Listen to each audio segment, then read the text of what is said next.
আব্বা এই কি ইয়া পাইছেন কই? রাওয়া আনছি লতিফে গোবারিত দিয়া আর হ্যাঁ। কদু আনছি শাহিন গোবারিত দিয়া। কদু কয়টা? কদু হয়েছে 50 টাকা। 50। হ্যাঁ, ছোট কদু তো হইতে, বড় কদু হইলে আরো দাম বেশি হইতে হবাই হইছে। আর রাওয়া? রাওয়া তো 1200 টাকা চাই, পরে 1000 টাকা দিছি। এত লতিফ মোরামুরি করে, আমি বলে তুমি মোরামুরি যতই করো তোমাকে বাড়িতে আইছি। 2 কেজি তো ওজন হইবে। আজ ও রাওয়ার গোস্ত দিয়া কদু রান্না করবে।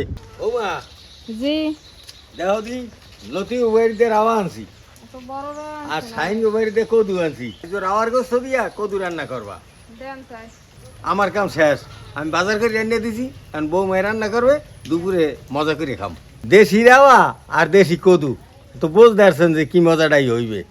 মাংসটা ধোয়া করা হয়ে গেছে, এবার রান্না করুন। আজকে মুরগি করতে যে কষ্ট হয়েছে এখনো দিন হয় নাই।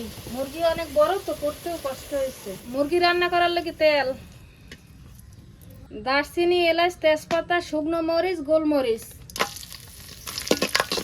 পেঁয়াজ রসুন বাটা, আদা বাটা, হলুদের গুঁড়ো, মরিচের গুঁড়ো, জিরের গুঁড়ো, লবণ। মশলা কষানো হয়ে গেছে, আর মাংস দিয়ে দেন। আজকে আর যেমন তেমন রাওয়া না, খাসি রাওয়া। পাও পাকছে, আমরা তো নেই আনলে পাতিল ভরে যাইছে। মাংস কষানো হইতে থাক, আমি লাউ করতে নিয়ে এই ফাঁকে।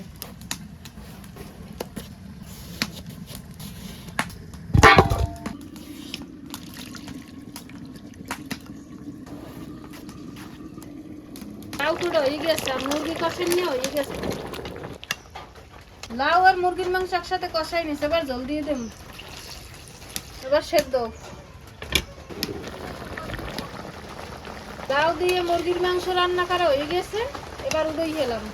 এদিকে একদম বৃষ্টি হয়ে গেছে, এদিকে বৌমায় রাওয়ার গোস্ত আর কদু রাইন দিয়ে হেলাইছে, এখন খামো। বিসমিল্লাহ। বিসমিল্লাহ।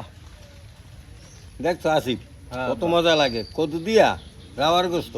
কদু কষি কদু না, হ্যাঁ এমনি মজা লাগে, অনেক মজা লাগে। পুরা রাওয়া সেদ্ধ হইতেও সময় লাগে, সেদ্ধ হয়েছে রাওয়ার গোস্ত দিয়া কদু রানছে, আসলেও মজা লাগলে আছে। তা আমরা খাইতে থাকি, ভালো থাকেন, সুস্থ থাকেন, দেখা হবে নতুন কোনো ভিডিওতে।